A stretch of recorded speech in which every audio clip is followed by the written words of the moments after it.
I'm Amelie. I'm the Innovation Manager at the BPI. For those who don't know the BPI, I will just introduce us since I'm here.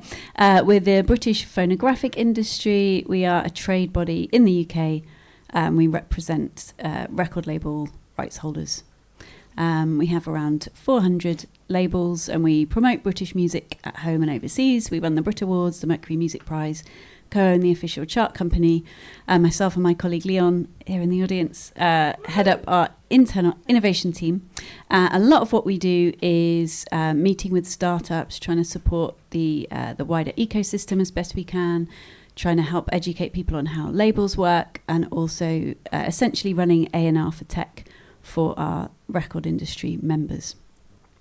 So that's a little bit about me. We're very excited to be here with two companies who are both working literally at the coalface of music innovation and the future of the music industry, and of course the buzzword AI. So we're going to be talking a little bit about who these companies are, using real life use cases to better understand the impact that AI is actually having on the music industry, what AI actually is doing to disrupt and also benefit people, and yeah, just kind of start to pull apart some of the existential myths about the industry, which may or may not be true. So to start with, I'm going to ask the panelists to introduce themselves, a little bit about what their company does, and their route into music industry, because I always think that's super interesting angle. Yeah, okay. Tom, do you want to go first? Hello, everybody. My name's Tom. Route into the music industry. Let's go there first, because I've had a career in the music industry. I literally went straight from working at Starbucks into the music industry and then just stayed there for ages. Started out as a booking agent, working in drum and bass and dubstep in Bristol, in the UK, of all places. And then went to intern for an agency in London. Started a dubstep roster, my very own dubstep roster, which was awesome. This is like back when dubstep was cool. It's still cool. It's still cool, yeah, okay. And pretty soon after, being an agent, I was like, I don't think it's quite right for me. But I knew I wanted to be in the music industry, so I went into artist management. I spent 8 years working with an artist called Skrillex, and he started a record label called 𝗪𝗲𝗄, and he needed me to run that record label for him in Europe, which was a lot of fun. From there, I went over to a tech startup called 𝗪𝗏𝗪𝗏, which was a DSP basically designed for Twitch streamers. Just think like Spotify, but for Twitch streamers. And we sold that company in 2021. I joined the company Songtrader, which was the company that acquired us, and worked in commercial music licensing. And then I'm happy to announce I joined a wonderful company called 𝗪𝗻𝗻𝗄 this March. So I'm still pretty fresh in the AI space. But what 𝗪𝗻𝗻𝗄 is, it's kind of like Ronsil, it's what it says on the tin, but it's AI music search. And I lead the sales team. And so 𝗪𝗻𝗻𝗄 is an audio analysis-based technology. So, we use metadata and we do tagging. We just don't think it's that interesting. We're basically audio analysis focused. And we're API first. So we're probably integrated with a lot of the platforms that you're already familiar with. And we work with, our customers are basically record labels, publishers, broadcasters, production music libraries, and we have really solved search for music. So all of our customers can use our technology, plug it into their catalogs, and then they can search using natural language prompts in any language. Really, really good similarity search, where it's like, I need a track that sounds a bit like this. Can you pull it up from my catalog? Lyric search. So even with our technology understands what the song is actually about, the sentiment of the lyrics, which is unbelievable. And then our most crazy new feature is video search. Don't ask me how it works, but it works. You put in a video, we analyze the video, and we ignore the audio. We just look at the footage, and we basically then tell you which tracks from your catalog are perfectly fitting for that video. Wow. And it's scary how good it is. Wow. Yeah. But that's because we're a company that invests really, really heavily in our tech. I'm having a wonderful time at 𝗪𝗻𝗻𝗄. I think they're a really, really great team, and I'm happy to be a part of it. And we're now looking at expanding our technology and thinking, how can we help people in A&R? How can we help people in marketing? Okay. We're working hard. We'll come into all of this as we move through. Christian, do you want to? Yeah, so my background into the music industry was, I'm more, I would say, from the tech and the business side, even though I've been producing music since I was 13. But I started a company within the gaming tech sector, which eventually crashed. Learned a lot from that. Then I went on to do a PhD within data-driven business models on how to source data, how to monetize data. So yeah, I'm very fond of how we can actually monetize more in the music industry, because I think way too few people are actually focusing enough on that. But when it comes to Masterchannel, that company was started when my co-founder, which is a German mastering engineer and also former audio researcher at 𝗤𝗏, which some of you may be familiar with, he needed some or help with mastering because he got too many clients asking him for, can you master my song for $20? Which obviously he can't as a person, so he created a clone of himself, which I was one of the first customers to use back in 2020. Due to my background as an entrepreneur, I started pitching him ideas, and that was during COVID. So after 1.5 years working digitally together, he decided to move to Norway, and then we established Masterchannel. So what we do is that we are a AI mastering company, but we're not only selling good sound, because sound is subjective. The main thing that we sell is peace of mind, that people can actually trust their own sound when sending it off to friends, when releasing it, and so on. We currently master or polish well over 60,000 songs every month, have integrated with most distribution companies worldwide. So if you are coming over a mastering service, most likely they're using our tech. And we also have our own platform, which is more like a playground where we test out new things. And we're based in Oslo, Norway, but yeah, born global. Great. I love that. I always like to ask everybody's route into the music industry, because it's a really interesting story. And actually, there's no one way in to the music industry. And I think like what you were saying, Christian, about always being driven to monetize, and now working for a, like a music company that is essentially about monetizing somebody's IP. It's great. It's really interesting. So just for a little bit of context then about AI. I'll go back to you, Christian, first, if that's okay. Obviously, it's a very hot topic at the minute across the music industry, and also, I guess, across investment and the kind of wider tech sector. How have you seen AI changing music business models? So not just within your own company, but kind of more widely. And what are your thoughts on how disruptive it's been versus how useful? So when we first started developing Masterchannel, that was before the before ChatGPT was launched, and I'd say like that was a pivotal moment for the whole industry, because before then people didn't really know what it could do. They have probably used some AI tools already, but most people didn't care. After that, everybody had an opinion, either good or bad. But I think like when it comes to the business model, or how we actually have started developing things, we can do things much faster now. We can actually create services and test them out in a much rapid speed or pace than we have done earlier, which also means that we can understand how to best monetize it. The business models haven't really changed that much. It's still like SaaS models are favored. You have credit systems and stuff like that. We can do much or things in a much larger extent than we previously could. So I think like that's the main thing. And I think for the music industry, one of the key challenges when it comes to business models isn't necessarily for a company working with AI. It's more from the traditional industry, because when we are working with so many distribution companies worldwide, and I'm kind of baffled on how little tech competence the music industry actually has. There are very few people who there are few technical people in those companies, because they haven't needed to have that. AI could be important for them because they might not need it. They can outsource it to the AI. But I think going forward, it's important that we actually get more tech competence outside into the music industry, so we don't end up with all big tech just taking over the music industry, because that's a potential scenario going forward. Love that. That's really interesting. So the speed of change, the speed with which existing business processes can happen, freeing up everybody's time for more creative pursuits. That's the ideal, isn't it? And then, noted your point about technical skills, upskilling in the music industry, or at least better alignment. Tom, in your perspective then, what kind of trends or disruptions or changes to business models have you noticed through this AI time we're living in?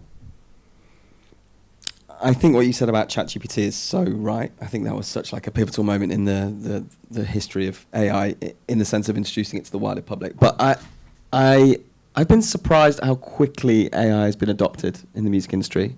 There are so many different tools. There's a suite of different tools. And remember, AI isn't just like one big beast. It's a spectrum of all sorts of different stuff. But I'm kind of quite happy that it's in some situations, and this is a political topic, but like in some situations, companies have seemed to welcome AI with open arms. And I think slowly but surely it will be part of the furniture, just, and become the norm and part of the infrastructure of the music industry.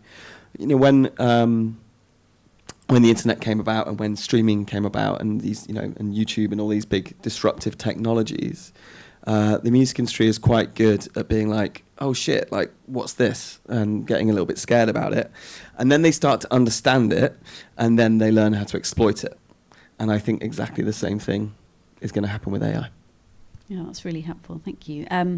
I suppose you talked about it being a political issue. You can't really do a panel on AI without sort of discussing, I guess, some of the context around that. And largely it comes down to generative AI, right? There's kind of legal battles and arguments going on about, training data and not licensing that said training data, and then what happens with the kind of end product. And obviously it's a complicated litigation-led issue. What are both of your stances on that kind of generative AI piece? Because you kind of have not opposing, but you've both approached it in slightly different ways. It would be great to unpick some of that. Yeah, so when it comes to originally the way that we built up our technology, first and foremost, we use something called reinforcement learning, which means that we don't use huge data sets. So we are an ethical service, if we can say it like that. When it comes to generative AI, we've seen quite a lot of people actually using Masterchannel as a final step. They create songs with Suno and Udio or other services, and then they use us. And I think for me that's fine that they are using it without going into like how Suno and Udio is built up, because they just want to have more governance over their own process. They have another way of creating songs than most of us are used to. They don't use a DAW in that or digital audio workstation in the regard that we have seen over the past 20, 30 years. And that should be fine. But again, like, if your song is being used for, and that's my stand, like, and Masterchannel stand, if a song is being used to be trained and somebody is monetizing that song, then they should be awarded. But again, there are so many songs that probably aren't being used to train, and then you shouldn't get any money because your song hasn't been used. That's really helpful, thanks. So I was talking to, because I've been with AIMS for 3 months, so I was talking to the founders of AIMS about this, and I was like, okay, so talk me through the history of your company and how it all began, and because they've obviously had to start somewhere because they had to train a model, and so they both come from a production music background, so they actually had a proprietary library they had access to that they could really start training on, and that's where it all began. And since then they've always had exactly the same approach when it comes to training materials for their models, and that is, we will train on anything that we have explicit research agreements for and licensing for. Now, the good thing about Martin and I now, they're the founders, is that their reputation is stellar amongst the industry, and they're trusted. And so when it comes to them securing research and licensing agreements, obviously that level of trust is critical because you're handing over huge data sets in sometimes.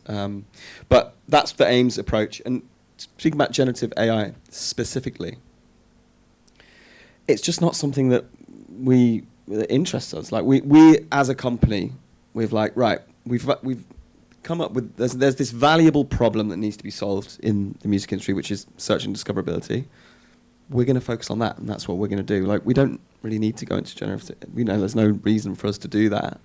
And one of the benefits of being bootstrapped and not having external investment, nothing against VCs, is that we don't have to answer to anyone. We have complete agency. So I would imagine that if we had external investors, we probably maybe would have been pushed to go into a generative AI world because it's exciting, and maybe you can make a lot of money from it. I don't know, but we have complete agency, and it's just not something we're into. We're going to be like, no, we're going to solve search. We're going to be the best, and we're going to continue to innovate that thing, and that future right now doesn't involve Gen AI. That's brilliant. So it doesn't sound like for either of you that idea of developing a product that is kind of ethical and fair at its heart, that didn't come with any kind of setbacks or barriers. It's just been like a business approach, it sounds like. Yeah, for us, it's been a business approach. Like, you can't really build a mastering service with limited resources if you're not going the route that we have done. Like, Lander started with a lot of different songs back in 2012, 2013, I think. And that has been very costly for them because you need to train for new genres and stuff like that all the time. So for us, it was a business perspective. And when we started, we didn't really think about the ethical aspect because it wasn't discussed at that point. Sure. Back in 2020, nobody talked about ethical AI in that regard. There were a lot of other issues, but now that we see, okay, we see, okay, we have a benefit of actually doing that. Yeah, I was just going to ask Christian, do you think back then, like the differential between AI and machine learning as well is not necessarily understood by some of the wider community?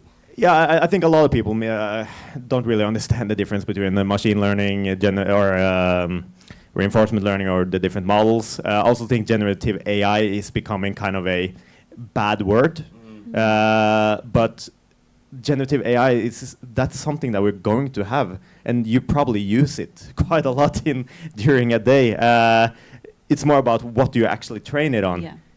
Because it can be so helpful. Think of an artist that don't know how to play bass, and they can just generate a bass loop on their song, and then they manage to finish that song and can actually release it, other than it being stuck in their computer, and that's end up in the graveyard of songs.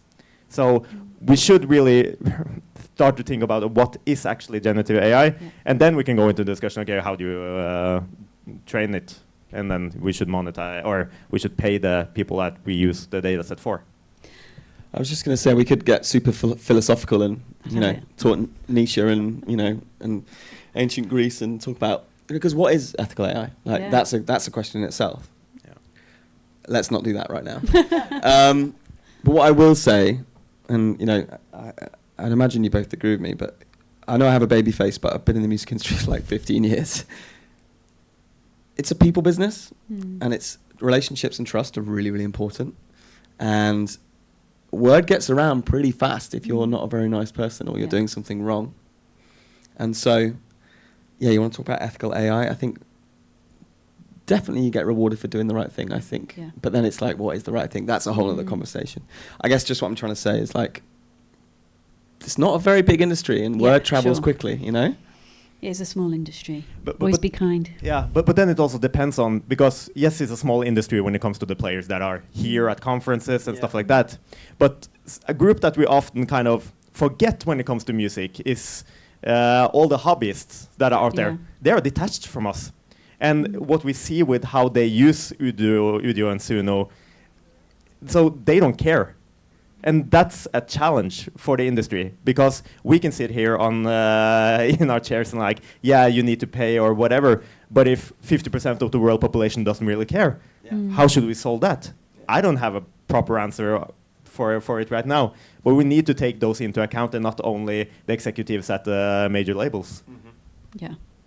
On that, then, it's really interesting. Could you talk a little bit about your kind of main users, and what, did you start out kind of looking for prosumer market, and then what are you noticing now in terms of who's using your company? Yeah, so we started out similar to most music tech companies. We wanted to work with the big players, the big artists. The challenge for us is that if we get Rihanna's producer on board, they will pay the same price as Tom 15 sitting in his basement creating music.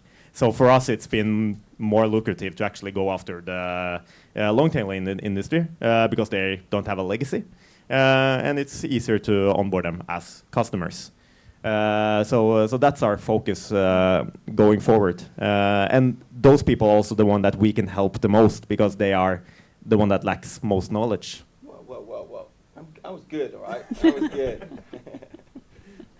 How about you, Tom? What trends are you seeing in your kind of main clients, and where do you think the future of that's going to go? And the future of, I mean, music discovery is really big, right? Yeah. So could you talk a little bit about your current use cases and then where that tool, that really powerful tool, might go? Yeah. So I mean, our customers are primarily in sync. Like that was an obvious place to start with 𝗬𝗵𝗴 because it's like, okay, we've got this technology that can essentially help you go search through your catalog very, very quickly. Sync is a really, really good place to start. And it's more recently we've been having discussions about how we can use the technology in other areas. So I'm talking about in A&R and in marketing. And with that, we can do things like create sonic identities of playlists. And then when we scan someone's track, we can be like, your track fits this playlist just based on sound, nothing else, no metadata, anything else, just agnostically based on pure sound. That Spotify playlist is really perfect for your new release. That's something that we're like sort of trialing out right now. But yeah, our original customers were actually in production music. I mean, no surprises there with the founders being from production music. They actually built 𝗬𝗵𝗴 as a result of, there was already something, a platform they were using, you know, a third-party platform they were using with their own production music libraries that got acquired actually by Spotify, and it got taken off the market, you know. So they were like, what do? We've just lost this tool. So that's when they decided to build 𝗬𝗵𝗴. And it wasn't until they spoke to other libraries and then other labels, publishers, they were like, this is like an industry-wide issue. And this is way back in 2019. And so they identified that super valuable problem, and we're like, let's fix that. But yeah, I'm personally quite excited to expand our technology in those other fields as well. But you know, and commercial music is a lot more nuanced. So, you know, you think about production music is written to a brief. You know, write me a song for a, you know, chill out song for a beach, whatever it is. Like you write stuff to a brief. Commercial music is so much more nuanced. Like the lyrics could be, when you read them, they could be something, but they might mean something completely different. So when we had to invest really heavily in our lyric search that understands like the sentiment behind the lyrics, I now want to take that and like get more commercial clients and smaller labels, indie labels. I think we already work with a few indie labels and smaller labels, but the cool thing is that they can have access to the same tools that all the big players have, and it sort of levels the playing field a little bit. Yeah. So I want to get more into that world. That. Yeah. And do you see? Maybe I should speak to the BPI. I don't think know. You know, come and speak to us afterwards. That's exactly what we can help with. And do you see a future where that kind of tool goes beyond catalogue into kind of, you know, new release artists, or do you think that that kind of catalogue piece is the main bread and butter for your? So we're agnostic. So like we don't really care. Like us. So when you run a search through 𝗬𝗵𝗴, we're gonna just bring back the stuff that we think is the best fit. I mean, by all means, we're not telling you need to use this track. We're a tool, assistive tool. You're still the tastemaker. You still call the shots. We're gonna just give you the best answer. Our best answer, I should say, not the best answer. But 𝗬𝗵𝗴 doesn't care if the track is 60 years old or came out yesterday, is by Charlie XCX or by DC, you know, Fontaine's DC. It's like, it's just going to look at what you're asking it to do and then bring up the best results. You can, of course, tell it specifically if you want it to do something else. But the bottom line is it's an agnostic tool. It's not weighted in any particular area. Do you think there is, I mean, do you feel like your customers on both sides are ready for your products? Like, do you feel like there's a hand-in-hand kind of education piece about, like, for example, prompt searches or about mastering techniques that you feel like, or do you feel like your audiences, your clients are kind of ready to go and they've basically got all the skills they need to get the most out of your products?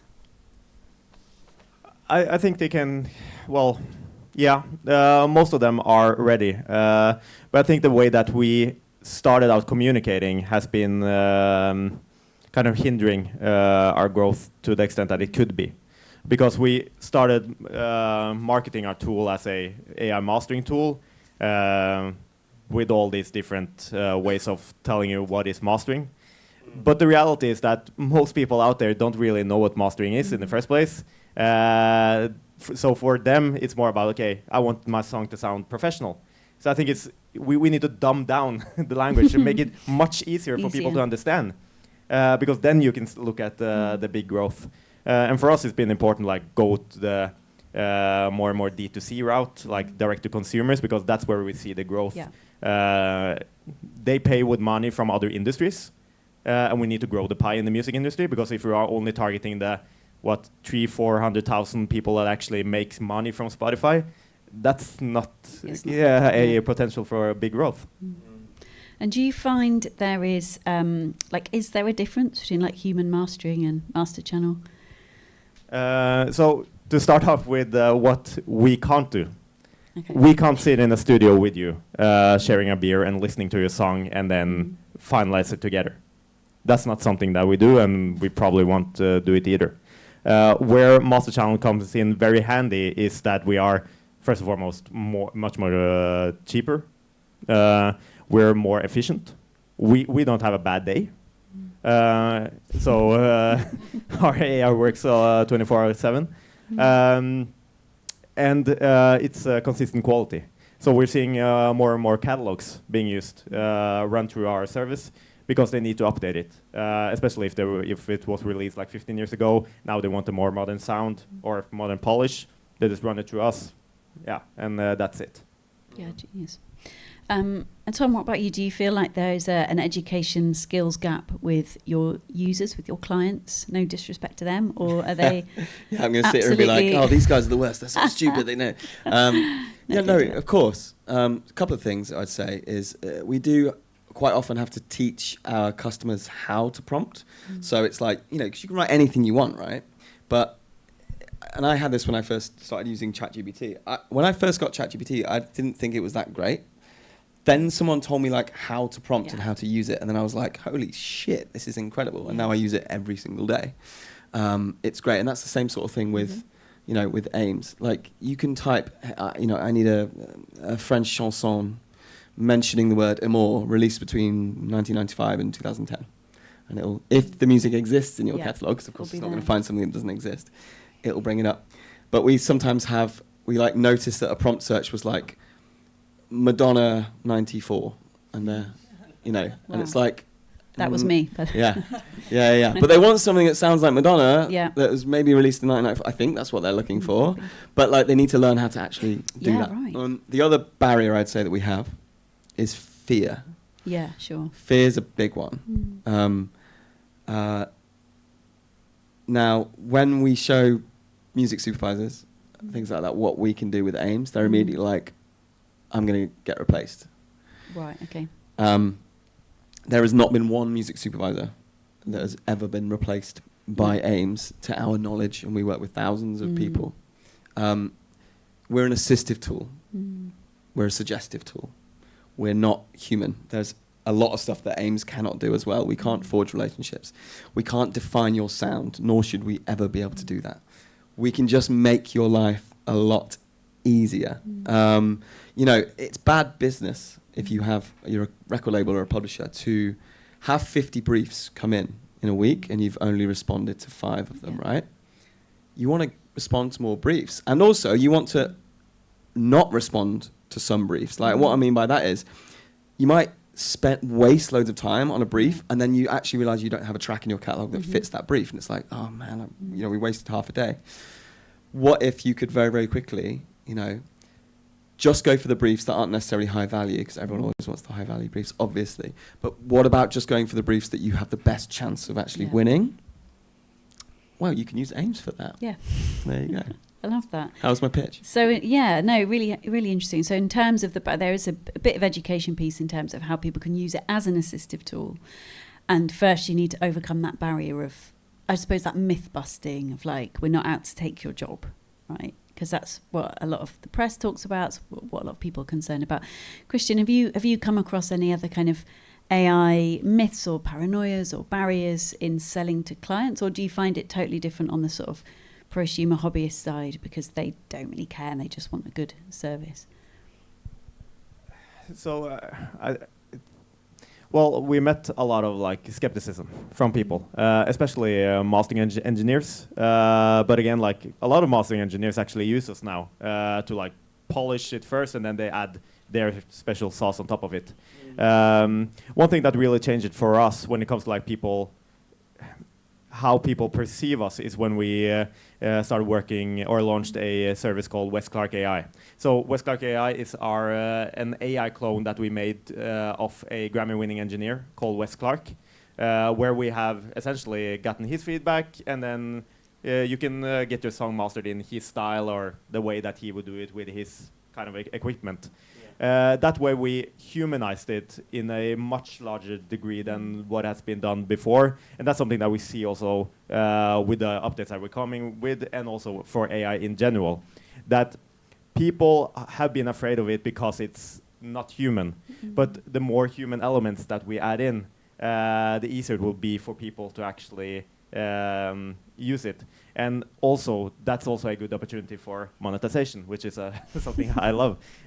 Because if you look at what will people potentially pay for in the future, it could be like human user support, because everything is AI these days. But if you want to actually talk to a person and get human feedback, then that could be a premium service. And that's something that we're looking into, like, okay, how can we add more people to the mix, not take away their jobs, but like create different jobs where they actually serve the growing number of artists, because right now there are over 80 million people creating music in some sort of degree out there. So we shouldn't like forget that there are a huge amount of people with a willingness to pay out there in the world. I love that. And it sounds like, I mean, forgive me if I'm wrong, but both of you have been largely bootstrapping and have been like building your business based on client use and client need. Like, you haven't really had to navigate, like you were saying, the murky world of kind of investors and then pushing you into a certain direction. But have you? We have raised money. Yeah, okay. But we still own over 75% of the company, so we're in full control. And has that raising process been helped or hindered by the AI? So both good and bad. When we raised our first round, we used it to our advantage because that was before ChatGPT. It was kind of a new thing, and people saw, okay, this could be a potential in the future. When we raised our second round in end of 2022, start of 2023, the market was so crowded. Everybody was doing something with AI, similar to how we had it with blockchain back in like 2018, 2019. Everybody should slap on a blockchain on something. And the same thing goes for AI. There are a lot of use cases there that you don't really need an AI to solve it. But I think like the main challenge for us was that we thought the music industry was bigger than it actually is. Right. So if you are to raise money from, for example, a VC with a $1 billion fund, they expect you to return their money with $1 billion. And most music companies can't do that, especially like for us. Yeah. We're working in so music software is around $1 billion a year. We're a niche in that. So yeah, there are very few limited options, which is why we raised from angels. And that's also kind of something that stagnates the music industry, that there are little money to grow besides sales. In an ideal world, what would you change in that music ecosystem? I mean, it's a big question, but like 3 minutes left. But what, as in the funding? Yeah, is it access to better funding? Is it an education piece? Is it what in your experience would have helped you grow your companies in the music industry more easily? Good question. I think maybe for us, it's more about the maturity of me as a founder. Like, what should I actually focus on? It's so easy to get trapped in like this. The music industry can be very glamorous in parts of it, and that's where you want to be. But that's not where you probably should be. I think we in the music industry could really benefit from looking at more boring parts of this industry, because that's where I see the growth. If I were to change anything, I would change like the sentiment of what is cool to work with. Yeah. Not only create things that for music production or marketing, but like look at accounting, tax, those kind of things where nobody wants to enter that field, but that's where you can really grow in the music industry, and that is also technology that could be used in other domains. That's interesting. If I think that's a really good point, because if you gave me, $100 million today, I would invest in a company that's doing something with the plumbing. Yeah. Absolutely. There are a lot of huge issues in the music industry that still need to be solved. I mean, rights fragmentation is one of them, and many people have tried to, come and gone and tried to solve that. If I could offer any advice to young startups in the music industry or people that want to get into the music industry, it's find a valuable problem and then come up with the best solution. And if there's a problem that hasn't been solved, and it hasn't been solved for the last 20 years, maybe there isn't a solution, or maybe the music industry doesn't want a solution. Do you know what I mean? Because if so many people have come and gone and failed trying to solve that issue, can it even be solved? Learn from it.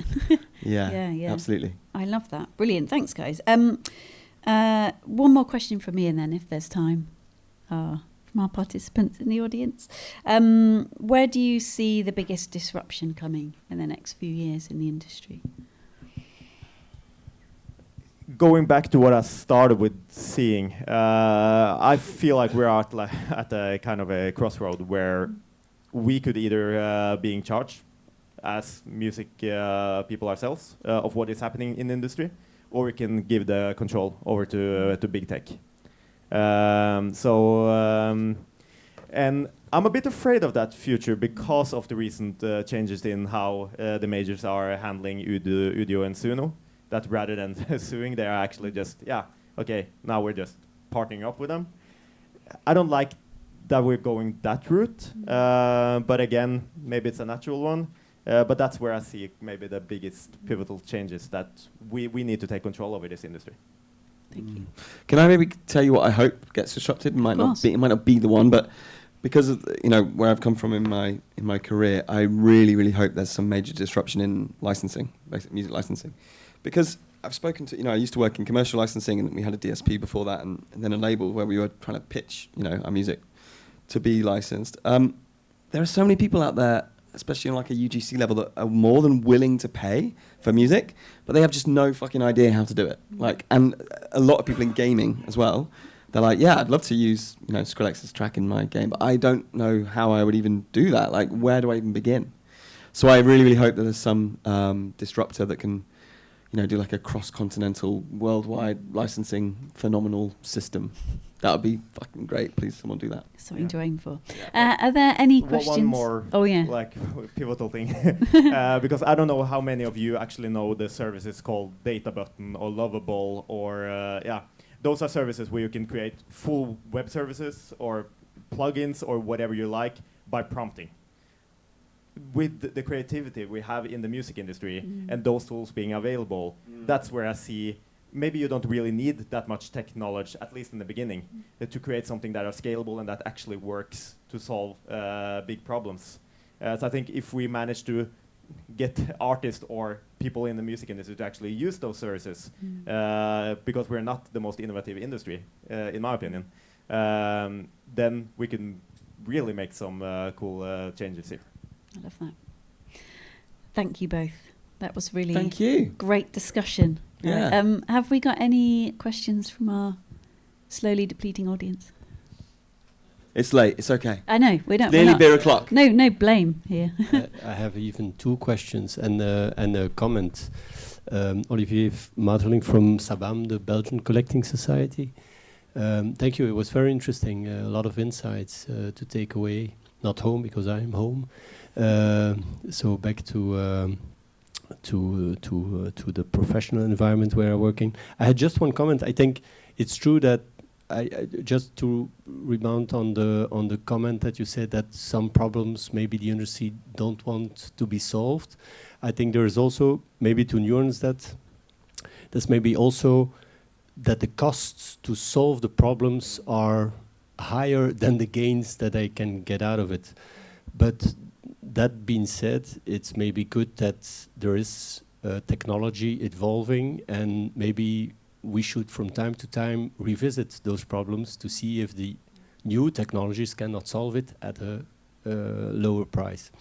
So that's one thing. And then I had two questions for Christian, if I can call you Christian. I wondered, is there, you said there's a small market, but I know there's a lot of artists are releasing their albums or their songs in just normal sounds, but a lot of labels are also asking for the immersive sound. So I wondered if with Masterchannel, is that a market that you also cover with your tool or with your? And then the second one, I wondered if 𝗪𝗏, well, feeding the prompt with his knowledge, is he?